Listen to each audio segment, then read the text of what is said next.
Hello everyone, Angelo here, homeless filmmaker in LA, living in my car for over 2 years now, and I've had the day off work and yesterday off work, kind of annoying.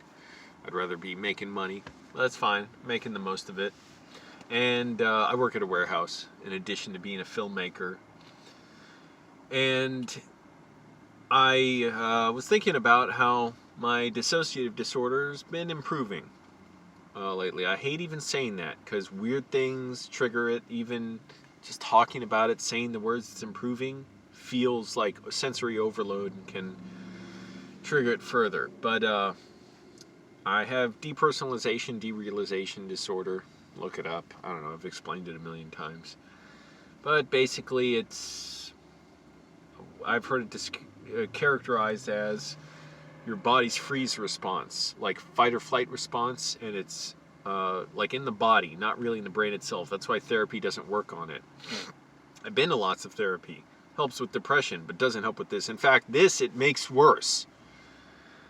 And after getting my job and thinking, okay, I'm gonna work out all this, anxiety in me, because it's been marked every time I've had a relapse, and I had a relapse 13 months ago, and I'm still recovering from that. Every time is marked by either an anxiety attack or, as in the first case I had it was a horrible panic attack. I felt like I was being ripped out of my body. I felt like my skin was turning cold and gray. I was going into a cold sweat. It was so bad, and that feeling basically set off this nightmare for the next 14 months or so, from when I was 17 to 18, to where it was like getting more and more powerful and associated with all these other horrible things I was experiencing. But anyways, I won't get into all that. I'll try not to. I tend to ramble. I have no choice but to ramble. But I've been feeling better, and as I started my job 7 weeks ago now, roughly, almost 2 months, I thought it would help. It's warehouse work, physical work seems to be helpful in some way. Basically, depersonalization, feel disconnected from my body, derealization, disconnected from reality, and a ton of other stuff too. It's been disabling at times, and one of the most unpleasant things about it is horribly racing, intrusive, powerful, compulsive thoughts that are very unpleasant. A lot of times having to do with the religious superstitions and delusions I was raised with in Christianity. And I was thinking, even as I was doing the job, some of the things that are supposed to help you are things basically making you integrate with your body better. So supposedly these help. Getting up early, eating healthy, eating clean, exercising, staying active in things you like. I've been doing that stuff for a year. I can't get up any earlier practically. I get up at 1 in the morning now. I could be more physically active. However, I work a physically strenuous job where I'm like speed walking and lifting stuff like 6 to 8 hours a day. I've lost a bunch of weight. I'm glad about that. I pretty much eat totally clean, except for, I guess you could consider these protein drinks I get from the food bank. But I basically almost exclusively eat like salads, fish, chicken, and vegetables. And too many vegetables, I don't digest them well, if you know what I'm saying. Been doing that stuff for a year. Still not recovering as quickly as I would like. And easily triggered into being dissociated again, but not a full relapse, I call it just a... What do I call it? I'm trying to think now. An episode, just a flare-up. That's what I tend to call it. And I was thinking how recently I did have something where turning that helped me get better. And the first thing I'll say, the number one thing that's helped me each time I've had a relapse, or just the first time I went through it. How many times have I gone through a total? 4 times now. And even in between there, I've had a lot of rough patches. 4 times, about a year long each. I'm into 13 months of it now. And the number one thing I can say that gets me more recovered is time, unfortunately. Just time. It is horrible. It's like the pain needs to get so intense before it lets off and eases up. Each time is very different. The second relapse, or I'd say the third year-long episode of it, it was 9 months, was in a way the most horrific. I was like, I don't know what's considered completely disabled. Like, obviously I could eat, even though I had a lot of trouble eating. I could barely swallow food some days. But I was very much incapacitated. My senses weren't functioning right. Like, I was in excruciating pain, couldn't drive because I knew, like, I didn't have my wits about me. Like, I would have crashed the car. Not intentionally. Don't misunderstand me. It's not that, like, I wanted to crash it. It's that my ability to react to outside stimulus was so bad, I couldn't have controlled my foot to keep it on the brake. I don't know, like, why. And at the time it was horrifying because I didn't know what I was going through. I just thought, oh, God's destroying me. That is, informed a lot of the, what do I say, dilemmas and difficulties that I had. Is the disgusting anti-life, barbaric superstitions of Christianity that were indoctrinated into me from when I was young, even though I realized, looking back, I never really believed it. I thought I did, I pretended I did, but I couldn't. I just cannot. I'm constitutionally incapable of believing it. And as I get older, I'm thankful, I'm grateful. I'm like, oh, this stuff, it's so, there's so, not even like a gamble of like, it could be true, could not be. No, it's so obviously man-made. And I say man-made, not just human-made, because men wrote these books. And men obviously dominated this religion for much of it and still do. And I'm like, well, I'm a writer. I know what it's like to write. This is just a book, the Bible. It's just a book. There's nothing, oh, it's so mysterious. It was written back in ancient times when they had wisdom. No, they were more ignorant than we are now. But anyways, back to my point. Time is the number one thing that's helped me. And it's unfortunate. And I know a lot of people who go through DPDR. You know, they're desperate for answers. I do not have them. I am not, and the thing is, and I get it, because when I go through it, I'm the same way. When you're going through it, it's so painful and difficult. I can't explain what it's like. For me, it can be like being on a horrible drug. And people, are desperate to hear, like, does it get better? Does it stop? Does it stop? And I'm like that too when I get really bad. And the thing is, I can't tell you that because, like, and they want to hear, Angelo, were you cured? Were you totally cured? Did it never come back? It's not going to be reassuring for anybody to talk to me about this because, no, I was never totally cured. It always comes back in a way. I can just try and be well, and hopefully it gets better with time. And I am doing much better than a year ago. Holy crap, a year ago it was rough. You can see my videos I was making then. I was in so much pain. I was having sleep paralysis. I was having bad delusions almost. I was just in such bad grief. I was going to a movie set. I started working on it the day before I relapsed. And every day showing up there, I was in such terrible pain. I could barely concentrate. It was so bad. I couldn't hold conversations with people, which hurt. It's like one of the good things about being on a movie set is you hang out, you talk about what other stuff you're working on. You stay connected. It's like I couldn't even have those conversations or enjoy them. I was in such pain. Anyways, and at the same time knowing I wanted to be back in my body, in my life. So time has been the number one thing in each instance I've had DPDR. But I will say a second thing that's helped me recently. It felt like sort of a turn for me. Jordan Hardgrave on YouTube, he does DPDR coaching. I've taken coaching from him. I took a course from him, and none of it helped me. I'm not putting him down. It's just, a lot of people say he helps them. It just did not help me. I go through a fucking ordeal every time I get a relapse, and it is not something I can just get through by, just being well or whatever.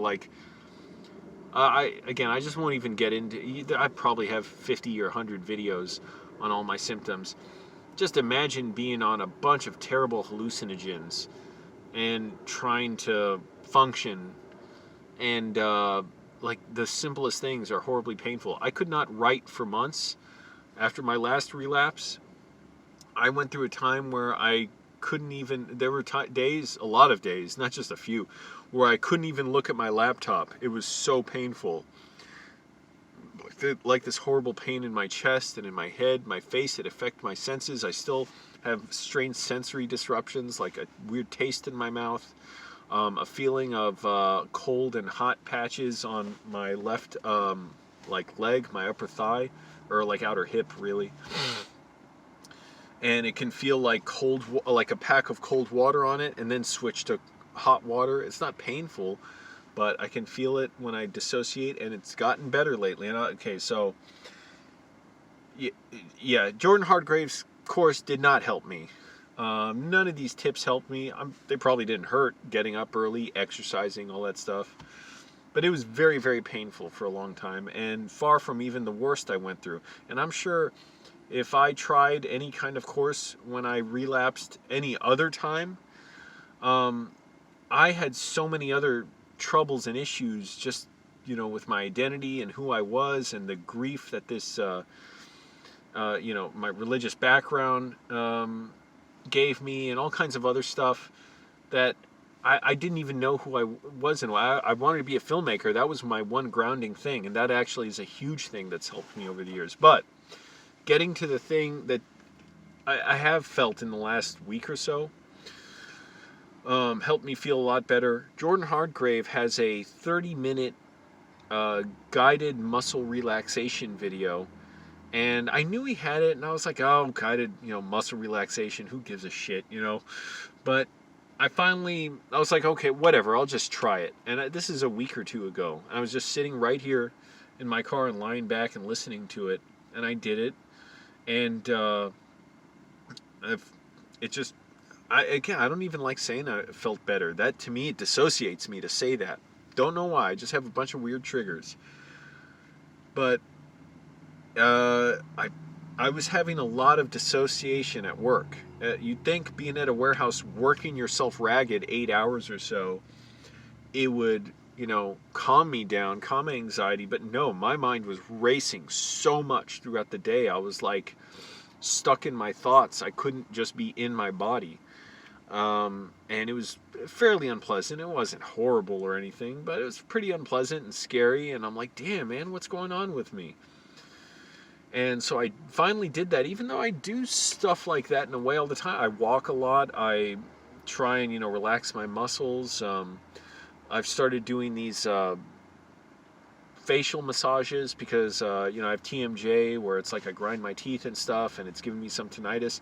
And these exercises, massages on my face, the muscles like here on your jaw where it connects to your skull, and then up here there are muscles going across, like massage these, going up like this. It feels good right now. I get goosebumps. And then along here, and a few other things to stretch and contract the jaw muscles helped in a way, just to not have that tension on my head. But doing that muscle relaxation video actually, and there's breathing in it too, helped me out. It just made, like, I could not have my mind fucking racing out of control at work, where I'm constantly in my head thinking about, like, conversations, scenarios. Oh, I got to do this, I got to do this. I'm putting such pressure on myself at work. It's just a warehouse job. Like, I could perform half as well as I'm doing there, and they would let me still work there probably. I try and, always outpace myself and all that anyways. And then on top of that, I'm worried about the Trump virus at work. But those have been two big things. Just one, time, but two, that muscle relaxation thing. And time, not just from my last relapse, but just over the years. I mean, it's been, now it's 2021. So 2003 really, is when I had the panic attack, January 2003. So actually about any one of these days, it could have been, how many years is that? 2003 to 21? 17, is that 18 years? Yeah, I guess. So like 18 years I've been dealing with it, and leading up to that first panic attack, there were other factors, that were distressing me and causing that pent up, all those pent up things that led to a panic attack, but that I had no idea was coming until like a second before it came, and it was absolutely terrifying. But in a way, I had to go through it because it had to disillusion me of religion and just how it was like this ill-fitting puzzle that I was trying to graft and cram onto my life, and that was really delaying my life. It was stopping me from doing anything because I'm like, oh, nothing matters. It's all forfeit. I had no concept really of what life was. I didn't think I had a future really. And so on top of that, you have this monstrous, horrible idea of, tyrannical God who controls everything and arbitrarily says, you must do this, you must go to church, you must follow these rituals, you must do this. And I'm like, well, you got to do them because God says so. That's it. And see, I couldn't even buy into it even then. When other Christians say, oh no, it's about, having a loving relationship with God. Even back then, I thought, I was seriously weirded out by that. I'm like, well, they don't really mean that literally, right? And so here I was living this lie. So of course, no surprise, I ended up dissociated. And I wasn't even, abused by clergy or anything. I didn't go through any bad experiences as far as that goes. I don't even mean just like clergy, you hear stories of like, oh, nuns beating kids in class. I didn't even go through anything like that. I just took it seriously enough, and it was a wrong fit enough for me. And anyways, so along the matter of the issue I was saying about time helping me, just growing further and further distant from that, and not having that hanging over me all the time. It may always be with me. That's sort of, informs so much of it's like embedded in my nervous system in a way. But for so long, it would always be embedded in me like, oh, maybe I shouldn't be living this life. I shouldn't be doing what I'm doing. God wants to destroy me. It's all forfeit. It doesn't matter. And this last time I got dissociated, in a way I could see it more clearly. Like because I can look back and go, no, all those experiences were dissociative episodes. And this is the first relapse I've had where now I know what it is. I discovered I had DPDR after looking up symptoms when I had a little flare-up for like 2 weeks in close to the end of 2018, around August or September 2018, somewhere around there. It was the first time I even heard about it. I'm like, holy crap, this is what I've had for all these years. It makes so much more sense. And all the misdiagnoses I've got, bipolar disorder, schizophrenia, none of those made sense. Because I didn't have the symptoms really of them. So I guess, they say, well, you have something. So, that was their best guess. And a lot of doctors don't even know about DPDR. But that helped. And not only that, just growing older, being grounded in film. Film was kind of the thing that saved me from my first episode of it. And it grounded me, and that's what kind of made it. Wasn't anything like, as far as understanding science, it was film, just understanding this thing that felt so powerful to me, which sort of disavowed me of Christianity and made me an atheist in a way. Because I was always like, well, this is more important to me, and how, according to this religion, this is idolatry, this is false, this is inflaming the senses and we are in the devil's domain, and you shouldn't inflame the senses too much. And even though I was, rid of that for a while, it still loomed so strong in my head, and I had so little life experience. It was hard to see that, like, oh, it's okay to just live my life, to do things. And I can never really say that, like, it's okay to live my life, because I always have this tension in me. But just to be able to, as I get older, and especially now that I've learned so much more about science, I'm not a scientist or anything, but just getting to understand stuff a little better, where it's like, oh, all these things, like, I had such hazy notions of what they were, as far as how a God could control things or whatever, and I realized they were deliberately hazy because that's how they have to teach it to you, and it always occupies some fuzzy area like back here you don't know about. But when you actually look at it for what it is, you're like, oh, this is totally man-made, This comes from the same place as so many other superstitions in us. The part of us that sees God